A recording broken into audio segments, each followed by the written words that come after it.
And you're ready to go, Cliff. Right. Thanks, Kristen, and welcome everyone to our webinar, our risk leadership series on regulation risk impact to banking and fintech.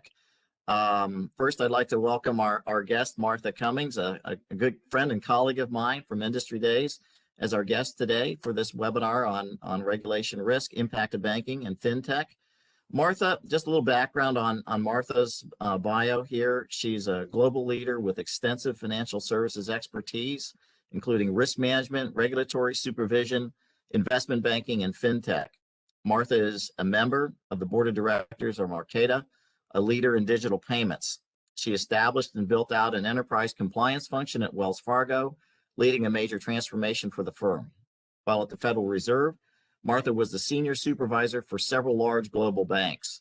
She was also the chief risk officer for Banco Santander, New York, and later led financial sponsor client coverage. So Martha, thanks very much for joining us today. You clearly have a unique vantage point on our topic, given your extensive bank management experience and regulatory experience, along with your board appointment now at Marqeta.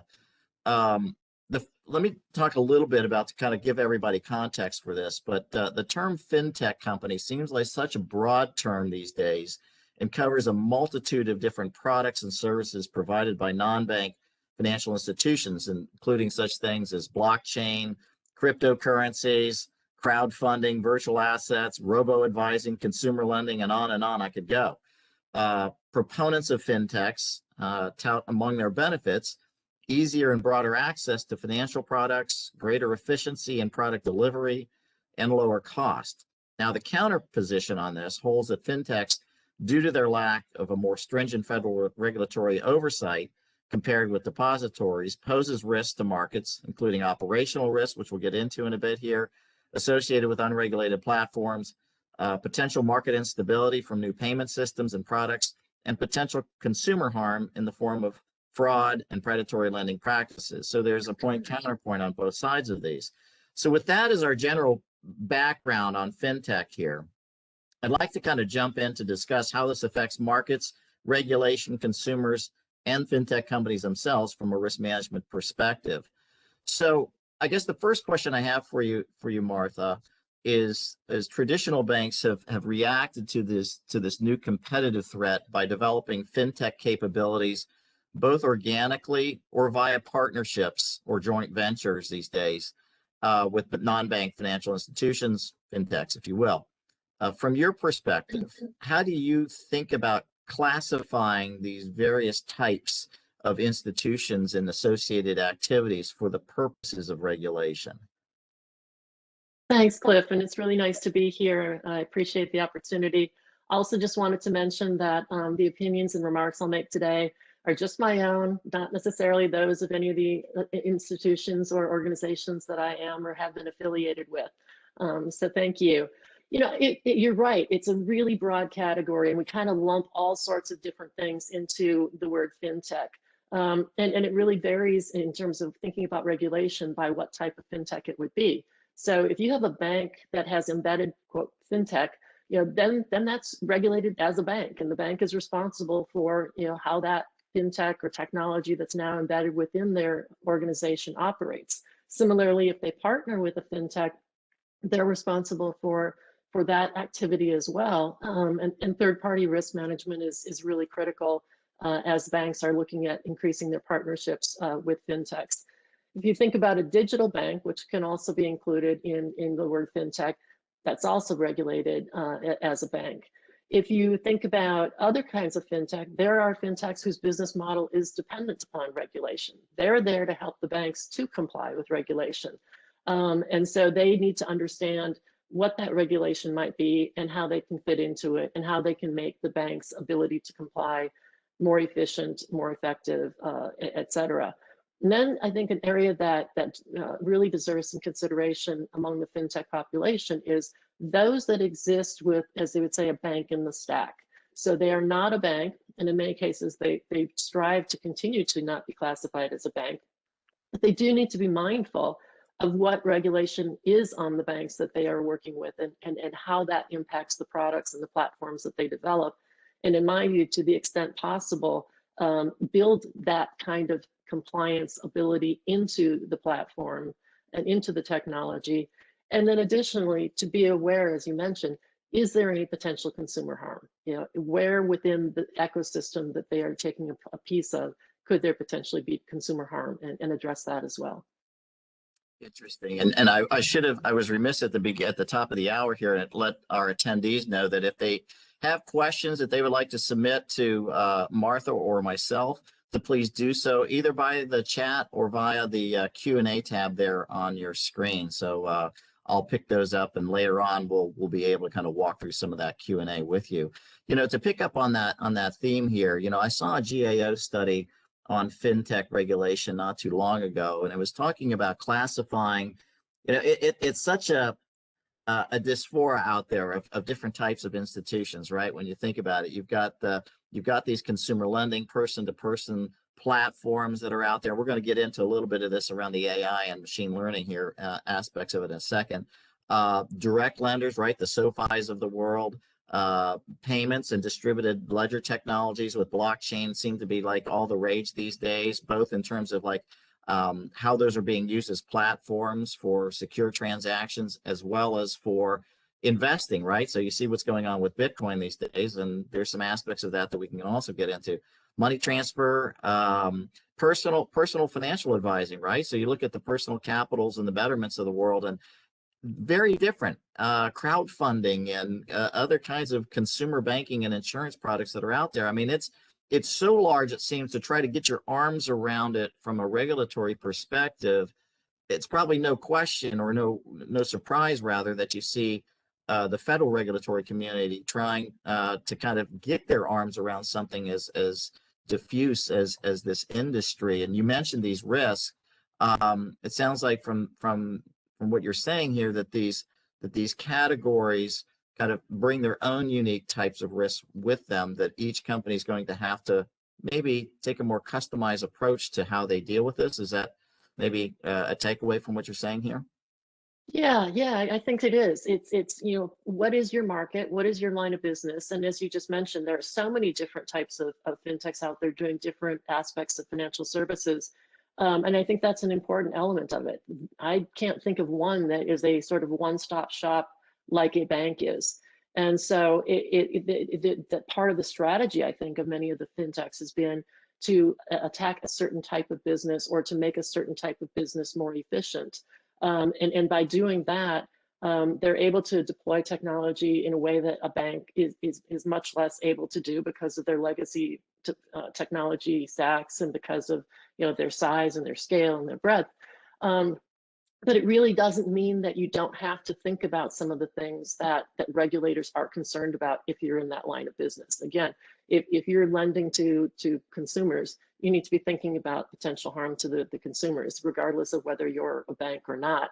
And I think we'll talk about it a little bit more later on. But one of the things that I think is really important is to be anticipating what regulation might come, and to be putting in place the processes and the technology to address it, which again, it still really goes back to, how do you make your business better and safer and more effective? I mean, risk management isn't a thing that is apart from the business. I mean, you and I talked about this in the past. It's something that is integral to doing your business. And so it's important to be thinking about what regulators might come with, and anticipate that and put that in place so that you're doing the business well.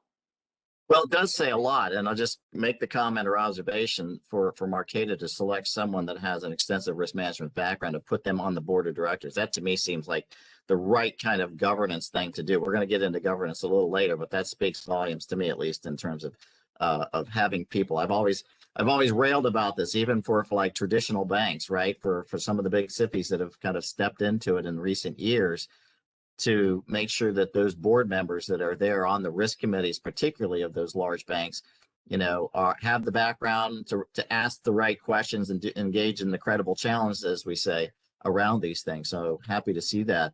And kind of on a related note, banks, and especially these non-bank financial institutions, including classic fintechs, are increasingly leveraging AI and machine learning capabilities all day long for all their algorithmic trading, if they have that, or pushing products and services in different ways. and recently it came out that there were the 5 U.S. financial regulators issued an RFI seeking input on the use of AI by financial institutions. You can only imagine that also must include the fintechs at some point by kind of like broad net here. What's your perspective just generally on the benefits and challenges to AI for consumers, markets, and regulators for that matter? Where do you kind of stand on that? I think there are a lot of benefits that you can get out of using AI. I mean, from a from a risk management perspective, it's much more. It's really helpful in flagging unusual activity, which can help you in terms of managing fraud and money laundering, et cetera. It's really helpful in modeling in terms of credit risk, and I think it's going to be increasingly important for banks to be looking at their credit risk models because we've seen in the pandemic that that things can shift, and entities or people who were good credit risk before may not be now, and so it needs to be more dynamic, and the ability to use AI and view the transactional history of a client gives you an element that isn't a sort of snapshot in time that ordinary credit risk has often tended to rely on. From a customer perspective, it's also really helpful. It can help in directing a call or an inquiry to the right place sooner. Now that can also be the reverse. And then we've all sat there and, for this, press 1, for that, press that. Before I get you to a representative, tell me what you'd like to do today. So I think that there's a lot of room to improve on that, but the capability is there to use AI to help with the customer experience. And in addition to target them in terms of the products that you're offering them, and hopefully to increase the effectiveness of complaint management, so that complaints actually can get more quickly directed to the right area, addressed, and then metrics on those can be pulled out. How is the institution addressing complaints? How is that leading into changes in the way that the business is done? So there's a lot that can be useful from using AI. In addition, it can be useful in terms of going through documents. So there have been fintechs in natural language processing who have been helping banks with their LIBOR transition, because if you can go through and do a culling of your contracts using machine learning and AI, you're then utilizing your human resources, the brains, the judgment, in a much more efficient and effective way than if you have a human being continuously going through all of the documents. So there are a lot of things that make banking better and more efficient by using AI. I think the challenges that the regulators are highlighting and calling out, and I know that bank boards have been concerned about this as well, is do we understand this well? Can we explain it? Is there a bias that's built into it? Particularly, again, going back to any potential consumer harm, are we making lending decisions that have a bias built in? And that's where I think the AI has to actually be used on the AI. So pulling that information out and seeing what the lending decisions were and on what basis, and is that in line with what the institution wants to do and in line with regulation and fair lending and non-bias towards certain types of classes or neighborhoods, et cetera. It's the tracking of the outcomes, I think, is where a lot of institutions kind of fail. Model validation has been in place for a long time, and there's a lot of regulation on that, and AI is clearly part of it. But really looking at what happens after that, and how are you using the AI, and how is that impacting your business, is probably where you can employ more AI to help you to do that. Yeah, you struck a chord there on the model validation front. I'm fond of saying that depositories go through an awful lot of hoops around regulatory model validation, as you're probably well aware. And other firms, non-financial institutions, I don't think have an appreciation for what that really looks like. So the model validation in my mind is definitely a big thing. And I think it's probably would be one of the big shocks on the regulatory front for fintechs to kind of be acquainted with, right? So, if federal regulation comes upon them in some fashion and they're having to kind of now faced with, meeting the OCC or Fed guidance around model risk management, that's a game changer for them. They haven't seen that. The other thing that I'm reminded of too, and it's interesting when we talk about fintech, in some respects, we had fintech back in 1996 when I was on board at Freddie Mac, when we delivered the industry's first automated underwriting system, and which was revolutionary. It was revolutionary because up to that point, everybody had been, there was a lot of manual underwriting going on. You hand 50 underwriters a set of, consumer or borrower reports and whatnot and files, and you get 50 different answers or so. So we came along, we took our data, right, off of all the loan application information, and we built a statistical algorithm that would actually predict the likelihood of, default for a borrower over some period of time. And at first, there were a lot of folks in the industry that were highly skeptical of using that for the same reasons you're saying here around consumer harm, the potential for fair lending issues, this sort of thing. And yet, here we are today, and we're faced with now the use of things like alternative data. We're using, information payments histories from mobile payments or utility payments, not the traditional credit history information that's actually available to, the credit repositories and whatnot. So one of the things that I think that we see is this fintechs are leveraging different types of data to make decisions, and they're leveraging different types of models, machine learning models, right? Those are not as transparent as the credit underwriting statistical models that we've used in the past. And so when you say, we need to be on guard for things relating to consumer harm, such as fair lending decisions, this is where I scratch my head and think some of these machine learning techniques, and I don't want to get into the weeds on this, but these decision trees and random forests and neural network types of models that fintechs are fond of using are not really, I'll say, prone to transparency. You can't connect the dots very easily between a factor that comes into one of their models and how it actually relates out the other side from showing that disparate impact or disparate treatment type of an effect. So I think there's some things there that the industry's got to figure out. I know that there's a lot going on to try to make things more transparent around those models, but I do think that there's something there that concerns me. On the flip side, fraud, you brought it up. Fraud is probably one of the best ways of using machine learning and the artificial intelligence, right? Credit card companies have been using these techniques for many years, and so I think that's certainly an area that is ripe for continuation on the path of AI. But this one about model validation really strikes me as something that if regulation comes upon the industry in a big way, that seems like a natural spot because of all the technology that they are leveraging there to do their business. Yeah. And I think some of them, especially the ones that are sort of providing a service to the banks, are more familiar with the model validation requirements, because they are then subject to, the bank is having to validate the models of the fintech that's coming in to support them and to help them with the process.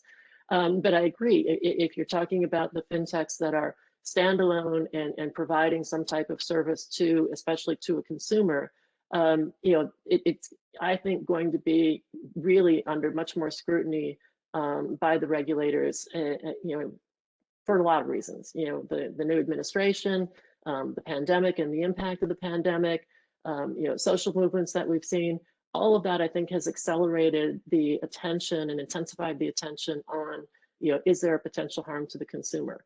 And I think the dilemma that regulators are going to be facing is, you don't want to throw the baby out with the bathwater. You don't want to take away the positives that have impacted in terms of lower costs, greater financial inclusion, more banking services to the underbanked, just because, you're not sure if there's transparency and if there's bias in there. But I think it is going to be incumbent on fintechs to a much greater extent to show that isn't part of what they're doing. Yeah, no, I'm with you on that. And one of the things that I'm reminded of, you just said this now, is if you think of some of the personal investing, now you think about Robinhood, right? Mm-hmm. It's certainly their claim to fame is, right, no commission fees. It's providing access to financial markets for everybody, where before, there's a little bit more of a barrier to entry on that side.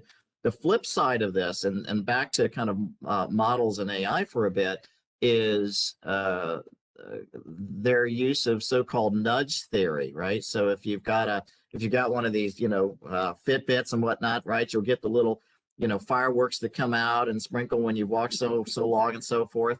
The same thing is true on a platform like Robinhood, where you'll see if you go out there, if your stock is going up in price, you'll see the fireworks and everything, and that has an impact on consumer behavior, right? I mean, that's the whole thing about nudge theory and why there was a Nobel Prize awarded for that in part.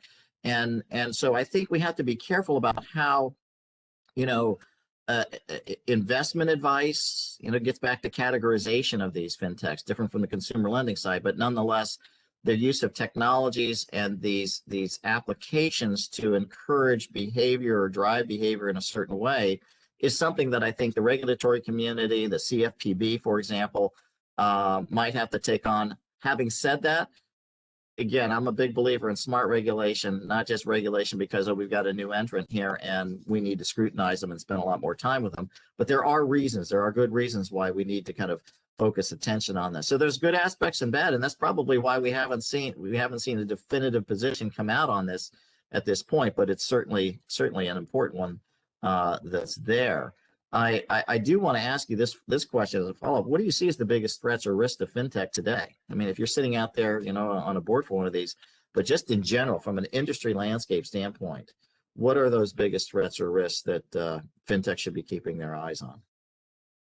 Well, in many of the sectors that we've talked about, it's crowded and it's competitive, and I think that we can expect both consolidation and that some of the firms are not going to make it.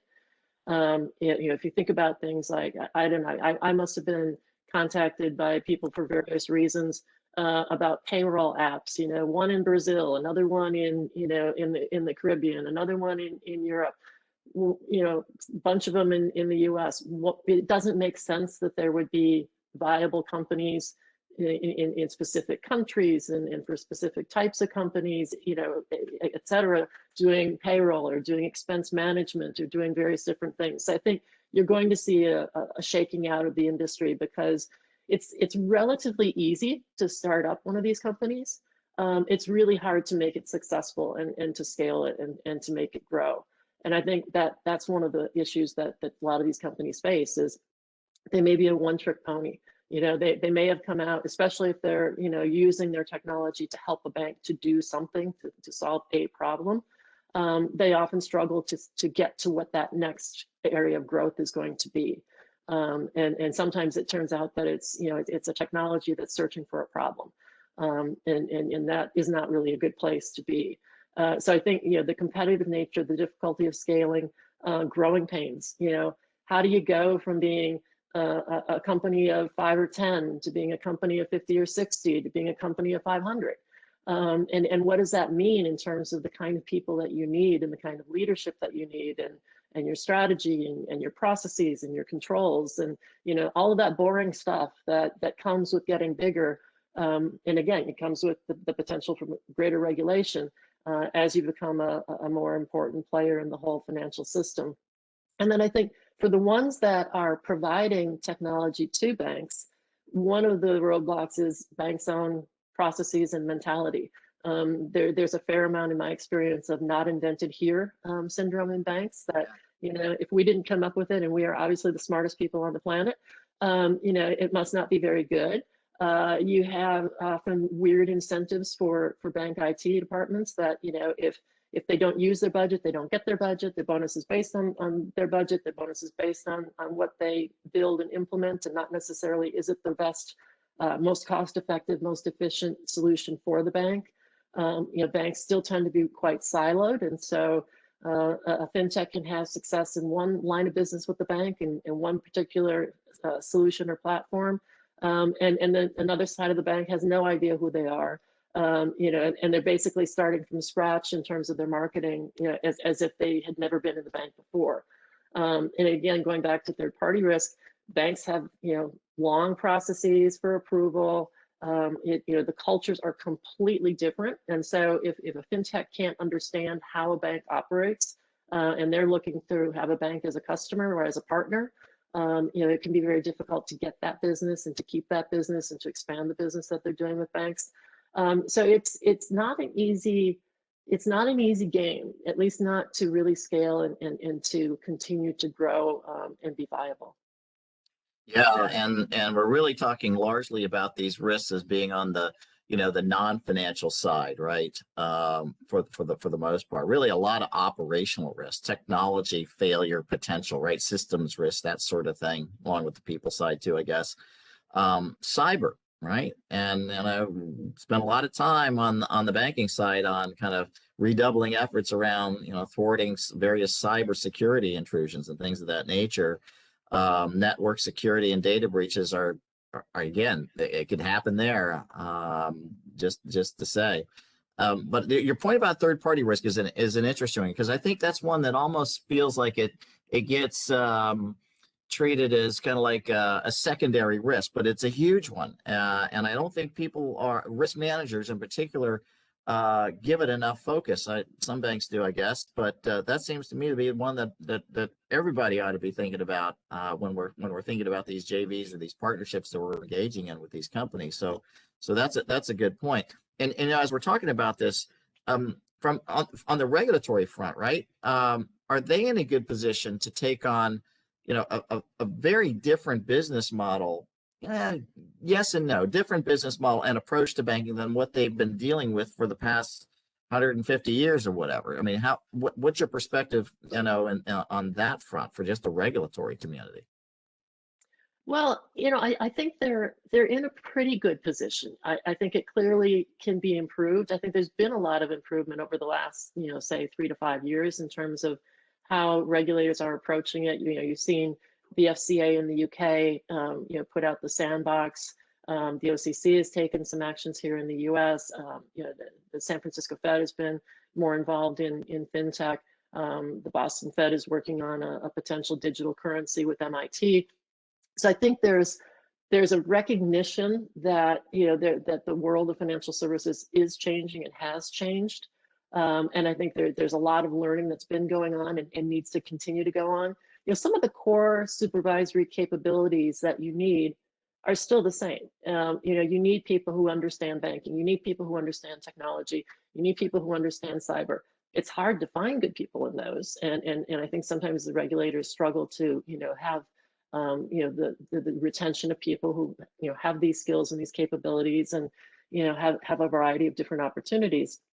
But the same kind of approach of what are the risks, how are they being mitigated, how are they being managed, I think that same mentality and approach applies whether you're talking about a huge bank or whether you're talking about a fintech that's doing lending. You have certain specializations within the regulatory bodies that address different types of risks and different types of institutions. And so this, I think, could be a natural progression. I think it's more important to be looking at what is the impact on one side to the banks. We saw when hedge funds began to be bigger players in the financial system that the regulation of them was sort of indirect. It was through what are the banks doing with the hedge funds and curtailing some of that activity. And I think you can see some similar types of regulatory supervision and action being taken with respect to fintechs. How are banks using fintechs? How are they partnering? We already talked about the third-party risk. I mean, the banks are responsible for that. So I think that will be the kind of scrutiny that, excuse me, banks will face with respect to fintechs. And a different question is how, if, and when the fintechs themselves will face greater regulation. And I think one of the aspects that we've talked about a little bit that also does make it somewhat simpler for the regulators to address the fintechs is that they tend to not be one-stop shops. They tend to be very focused on a particular type of business. And so that limits what you have to do from a regulatory supervision standpoint. When you're talking about, especially the large global banks with hundreds of thousands of employees and offices all around the world and in various lines of business, that's a level of complexity that's very different than what you tend to see in fintechs.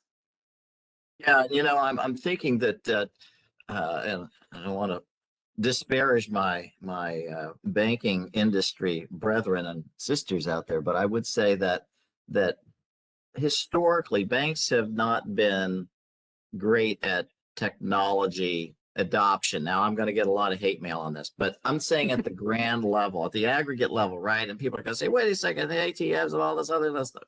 Lots of stuff has happened. Don't get me wrong. But I think that what you see with fintechs is more nimble movement toward the adoption of these things, largely because, granted, they don't have as much regulation on them as banks. What I'm saying here is I think in general the competition that's coming from fintechs is good for banking. I think it's good because anytime you have a really strong, robust, effective competitor, it's going to make you better. And I do think that there's that aspect of it, and that means that both the banks and the regulatory community are going to have to amp up their game. I think that's what we're saying here. But at the same time, I guess I would throw this out there. We've seen fintechs emerge as real competitive threats to banks. So how concerned do you think the banks are about this? I mean, are they, what do you think? I think they should be concerned. I think they are concerned, and I think they're struggling somewhat with what's the right approach. Is it increased partnership? I think that's something that needs to be really thought about well at senior management levels of banks. Is what are fintechs doing that can help us to do what we're doing better? And that can also mean you decide to seed some businesses, you decide to exit some businesses. It can also mean you have to look carefully at what are the benefits and the costs of being that bank in the stack. Providing the balance sheet and providing the know your customer and the other things that banks do and are counted upon to do and are regulated and required to do when you're working with a fintech, and what's the cost benefit of that. I think it's also looking at it's a complete different type of question here, but I think it does come into play. We're seeing a lot of emphasis on climate right now. It's categorized as a systemic risk. We've heard from Treasury Secretary Yellen that banks need to be upping their game on scenario analysis and stress testing. If banks are really serious about some of the commitments that they've made in terms of net zero by 2050 and some of the interim commitments, there also have to be some hard decisions made about their geographic footprint and their operations. And so that could go hand in glove with a decision that maybe you do exit some of these businesses that fintechs are better at doing. And I don't think that should by any means be off of the table. And the other side of that is again, there are fintechs that can help banks to do their regulatory compliance and to be better managed and more efficient. And so greater adoption of that technology to help them do their business better is something that I think is a real opportunity. But I do see the landscape of financial services continuing to change and banks being in a difficult position, frankly. You couple that with the pandemic too, and something that I read not too long ago was that banks, I think during the pandemic, have really started to take a harder look at having all their brick and mortar branches out there in an age where everybody is now banking more electronically. And I could see that being something also goes hand in glove, as you said, with the climate change, right? So you can reduce your carbon footprint, reduce that kind of exposure. And so leveraging these technologies can actually have those kind of beneficial outcomes as well. So that's an interesting aspect of this. I like that. Do you think that there have been a lot of movements, strategic movements anticipated by banks for this fintech threat, where they've been developing strategic alliances or partnerships, JVs, mergers, whatever, or actually having their own fintech labs and incubators for that matter? Do you see any one of these models as working better here than another, or do you think it just kind of is all dependent on the institution and their circumstances? I think there's a place for all of the models. I've seen incubators work well, and I've seen incubators not work well and be essentially a waste of money. And I think that it's important that they be aligned with what are the business objectives of the bank, and not just be, able to go out and play around and see what you come up with. When there isn't some type of integration and involvement by the business people who are doing the business at the bank, with the fintech and with the incubators, I've seen it as being somewhat of a waste of money.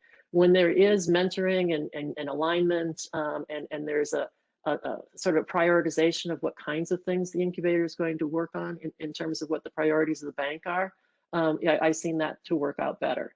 Another area where I think that partnerships can be helpful, as we've talked about, is to bring the technology into the bank, often faster, often cheaper.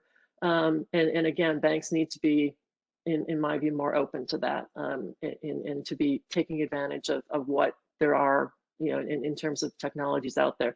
Again, the cultural differences are huge. So purchasing a fintech and incorporating them into the bank, that's a much more difficult nut to crack, I think, because you could be killing exactly what makes it successful by doing that, and you could be harming what makes the bank successful by doing that as well. Not saying it's impossible, just think that it's quite difficult to do it. But I do think it's going to have to be part of the evolution of banks. Is how are they changing their technology? How are they getting that technology? And honestly, making it go beyond the customer interface. There's been quite a lot of work done on the customer interface side of it, and less in the actual plumbing. And so to the extent that banks can leverage fintechs to get their plumbing to be in better shape, I think that's a real opportunity. It's interesting that point about culture, I think, is so true. The very reason why you think they bring some other dimension to the table that what a traditional bank has, right? They're not known for their nimbleness, right? But yet here we have these fintechs that are able to kind of move in different directions very quickly. It reminds me of a question. I want to kind of steer us in a little bit different direction out for more of the risk management side of things. So how would you generally compare the level of maturity of risk culture, in this case, risk culture, infrastructure, and governance at fintechs compared to traditional banks?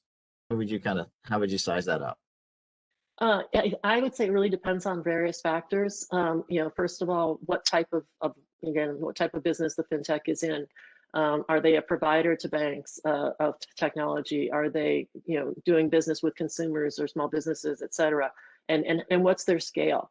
If they're very early stage, there's probably zero thought given to risk management. I've had some conversations with CEO founders and said, well, what are you doing from a regulatory or risk management perspective? And you get answers like, the regulator isn't my client, so I don't need to worry about that. And I said, well, yes, you do, because you're dealing with a bank in some way, shape, or form, whether you're a provider of technology to them, whether they're a bank in your stack.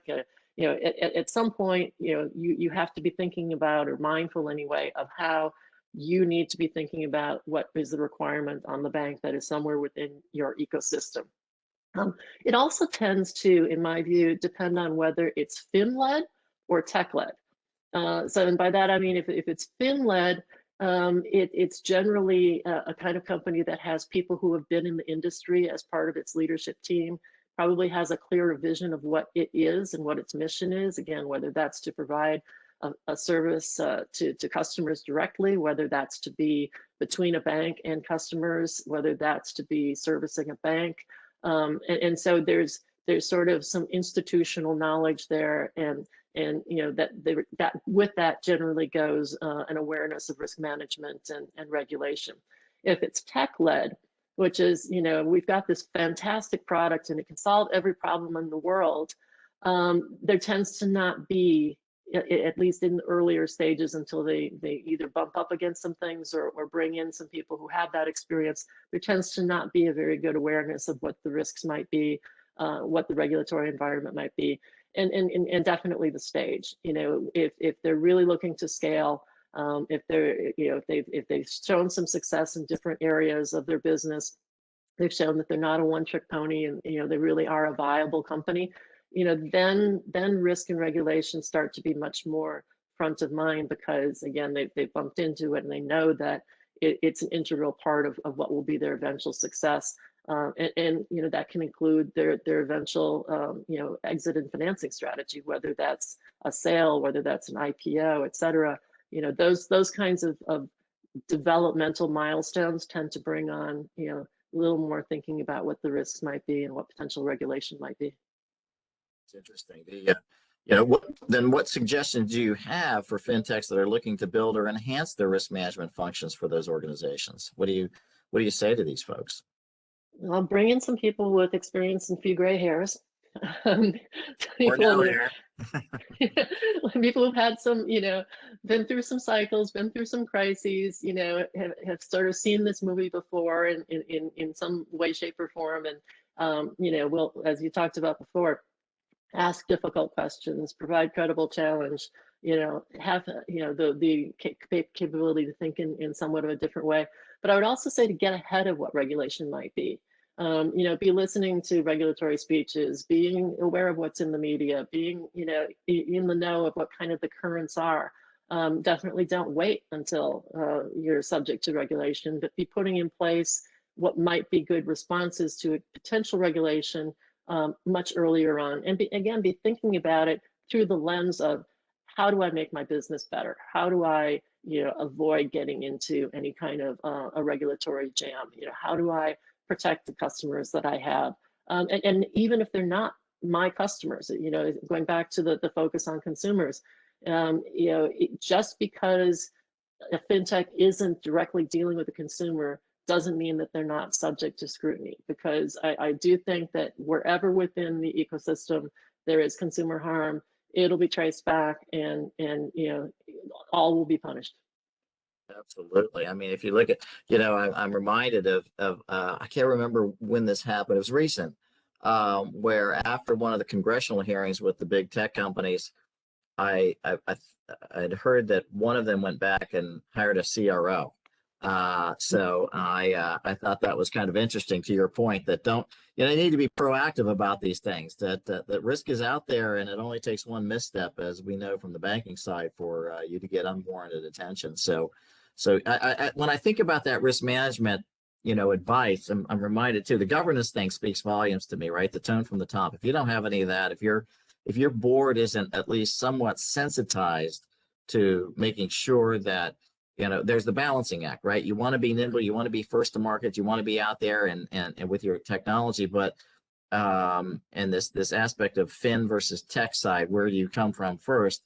It's a good idea, if you're going into the financial services space, that you should have people on that board that are aware of what you are going to be running into, with the diversity, I'll say, of federal regulation that's out there, right? I mean, CFPB, is there, and you have to be careful about that. The other thing too, I think about is, developing that ERM framework that aligns with all the regulatory and operational risks that the companies face, and incentives for effective risk management and accountability, right, in an organization that may not be as balanced toward risk and return as you'd like to see. I think making sure those incentives and alignments are in place, and then products that have, more of a risk-based focus to them. I think that's another aspect of this, that when companies that are not, again, very used to having any sort of significant regulatory oversight, one of the first things I'm reminded of this, just because of my days when I was at Countrywide, when Countrywide Financial bought out what ultimately became Countrywide Bank, I think the management team and the board were shocked at how much regulation they now faced as a bank holding company. And so these companies really do need to sort of embrace that sooner rather than later. I think your advice is well taken there. One of the things that I want to, I'm kind of mindful, I want to take some of the questions from the attendees here. But I guess I would ask you this question, just as a kind of round things out. What does the future of banking look like in a world where the lines start to blur between traditional banking and fintechs? I mean, what's your sort of, when you look out over the next, say, 5 years of this, what do you think it does? I think it's going to provide some significant changes. It presents both challenges to banks as well as some real opportunities. Again, we talked a little bit about banks taking a step back, and I guess I'll use probably an overused term, but self-disrupt, and that's really hard to do when you're in a regulated industry. But I see many forces leading banks to be in a position where they need to do that. We talked a little bit about climate being a driver of it, about looking at your different operations and what should you stay in and what should you not stay in. What businesses do you say, okay, fintechs can do it better, so let's let them do that, and let's focus a little bit more on what we're really good at.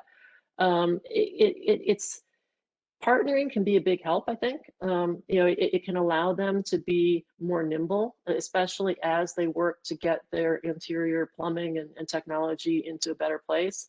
If you can find a fintech that can get you, to get your product out faster and better by partnering, I think that's great. I don't think it's a long-term solution though. If banks continue to find themselves needing to partner to get the technology that they need to do their business well, somebody else is going to take that business. I mean, we've seen some fintechs become banks. So, Square, I think, is a great example. What's to keep Square from continuing to grow and expand and do more of what banks have been doing and doing it well? So I think there are some real challenges to banks and their business models and to their ways of operating that will require them to do some significant changes over the next 3 to 5 years.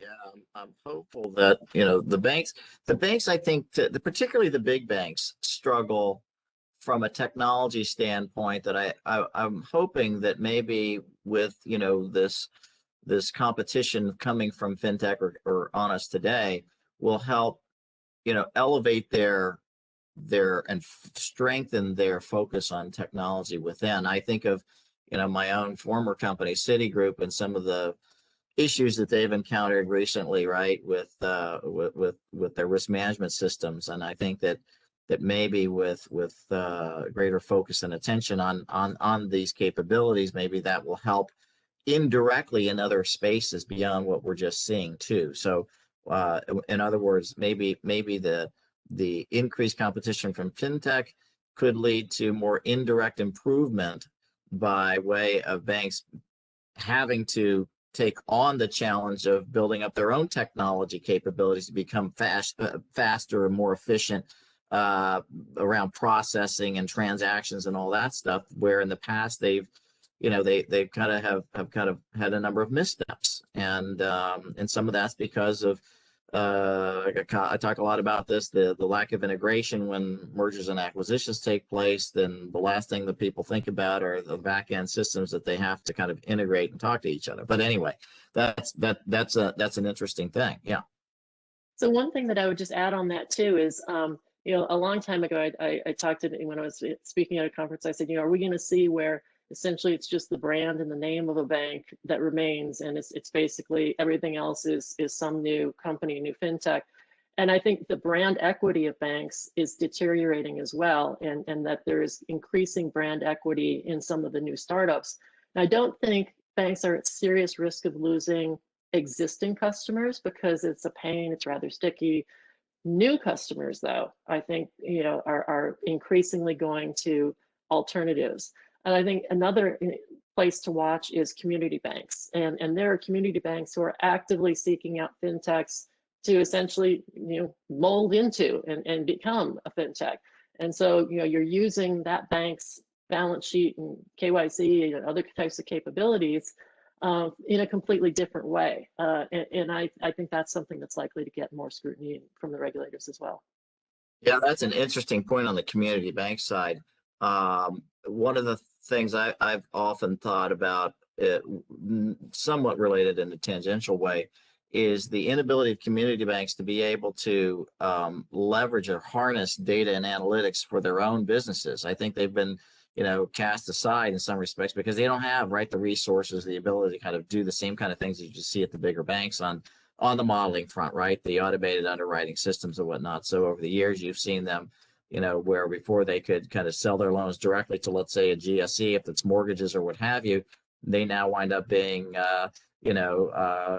correspondent lenders for a Wells Fargo or a bigger lender that actually has that business with a GSE. And some of that is because they just don't have that wherewithal. And I think you're right that the fintechs can help them immensely in that area, where community banks have really been taking it on the chin over the last several years in particular. So that will be an interesting thing to watch for sure. I think that's for sure. Let me I'm gonna start taking a couple of these questions here in the interest of time too, and just throw them out there, Martha. And if you want to take these or not, we can kind of talk about it. So I've got one. This first one says, can these algorithms, so I guess this is back to our conversation about AI and models and machine learning types of things. Can these algorithms be audited at some point, or the models? If yes, I assume there's an issue of proprietary intellectual property rights for not to disclose them. Any thoughts about that?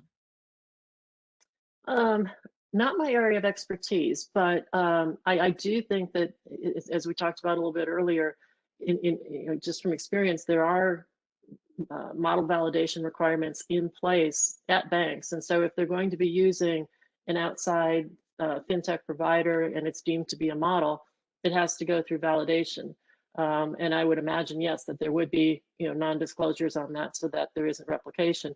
Or, there's a type of a licensing arrangement whereby it can be used for a particular purpose, but if the bank wants to use that for multiple purposes, then there are additional fees in place for that. Yeah, and the only thing I tag on to that is that I spent a fair amount of time with these machine learning models over the last several years. I find it interesting that actually we were using machine learning models back 20 some years ago at different places. They just, and big data, by the way, but I mean, we get into these trendy kind of terms from time to time. And so I guess the short answer is technically, some of these models can be audited. I mean, they, again, if a fintech they'd have to open up the box just like a bank would have to when a model, examination comes to them. They might not like it the first time around, but nonetheless, they'd have to open up the box. The trick with some of these models is that unlike a statistical model, and again, this is not going to get into the weeds on this, where in a statistical model, let's say you have an attribute like borrower income, and that's a key variable in explaining the likelihood or propensity of a borrower to not repay their obligation. Well, income, you can see directly you can quantify that impact that it has on default. You see that coefficient, that is, where within a neural network model, you have these things called hidden layers and all these other kind of internal workings that make it, and maybe this is kind of the question, that makes it very difficult to see those connections directly back to the outcome variable, which could be like default. So I think we've got some wood to chop on doing a better job of that down the road. I know a lot of folks, a lot of academic areas and research is going on to try and bring greater transparency to those models. But yeah, I do think that's something that folks would have to deal with. Here's another question. Given different types of data used for credit decision by fintechs, how will that impact the data used to determine credit scores? Oh, that's a good one. It's an interesting one. I know that is a good question. I think there are fintechs who don't use credit scores at all. They have their own algorithms and processes. And again, that can probably have some pluses and that can probably have some minuses. There's some people who might have a bad credit score, and yet, are we certain that a bad credit score or less than an optimal credit score necessarily means that they won't pay? So I think there are elements of financial inclusion here, and looking at things in different ways that can definitely have benefits to people and to small businesses and medium-sized businesses. And actually stretch the financial system to think about, what are ways to improve the way that we've always done things. And again, I think that the danger there is are you making it better, and then how do you show that? And that's where I think it's important to be able to mine the data and say, our defaults have not gone up, they've gone down. Our reach of customers has increased or decreased, and in what areas has it increased or decreased, and that will take some time. And I guess what you wonder is, while you're getting that data and everything seems to be going along fine, is there going to be some blow up, and is there going to be some very obvious customer harm? Yeah. And on this too, I know that the credit repositories are working very diligently to enhance their scoring of borrowers using non-traditional data. Equifax, even Fair Isaac, right, has spent a lot of time trying to integrate these non-traditional sources from mobile payments or utility payments, rent payments, and the like, and trying to see if they can get some additional lift out of the process from just the normal credit history data that's out there. So I think there's a lot going on in that space that we'll see come about that will certainly influence. And what it's going to do, right, is it expands the universe of potential borrowers, right? Non-traditional borrowers that don't have, thin files, thin credit files, or no credit histories. Particularly as the demographics are changing quite rapidly, we're going to see more of that. And so I know that the credit repositories and companies like Fair Isaacs and others are trying to work on that problem today.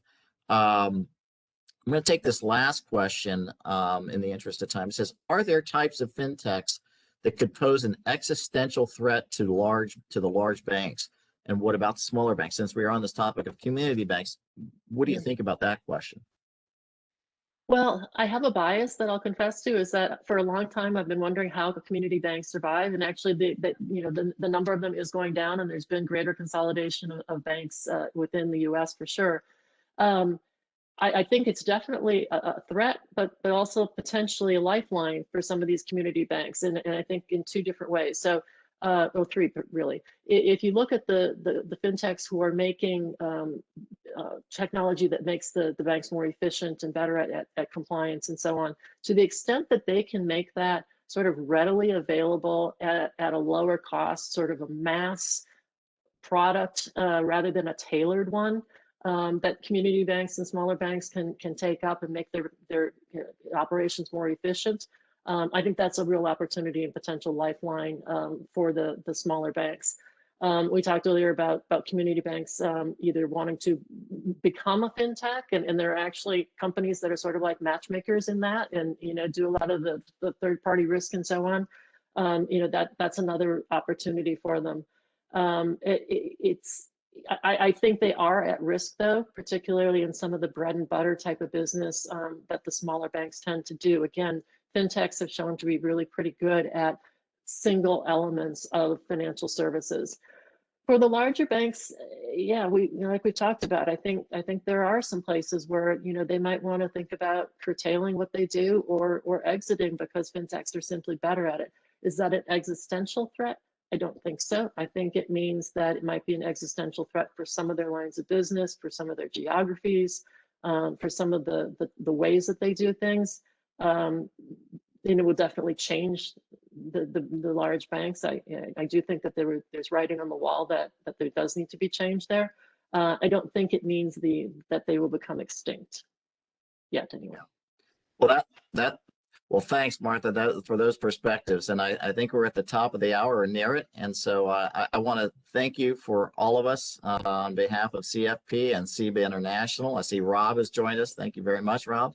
For coming and speaking with us today about these very topical issues. And Rob, I don't know if you had a few words you'd like to say to the group before we close. I just as a thank you, Martha, and a thank you, Cliff. I think as we've discussed over the last couple of months, what we've seen over the last 5 years, this is all about the ability to have sustainable growth in the fintech space. So growth for growth's sake, COVID's just basically said that's not going to happen. So there needs to be some sort of the classic unique selling point there, and what is your proposition combined with sustainable growth and bringing on the right type of advisors and people in order to do that. And competition is great. Let's face it, it's all about the customer experience. I mean, even if you look at the automobile industry, that's what it's all about. It's competition. It promotes technology. It promotes better service. It'll be very interesting to see once you have the large automakers in Germany come out and roll out with their electric cars to compete against Tesla. My bet's on Volkswagen, or Mercedes in that respect, but we'll see.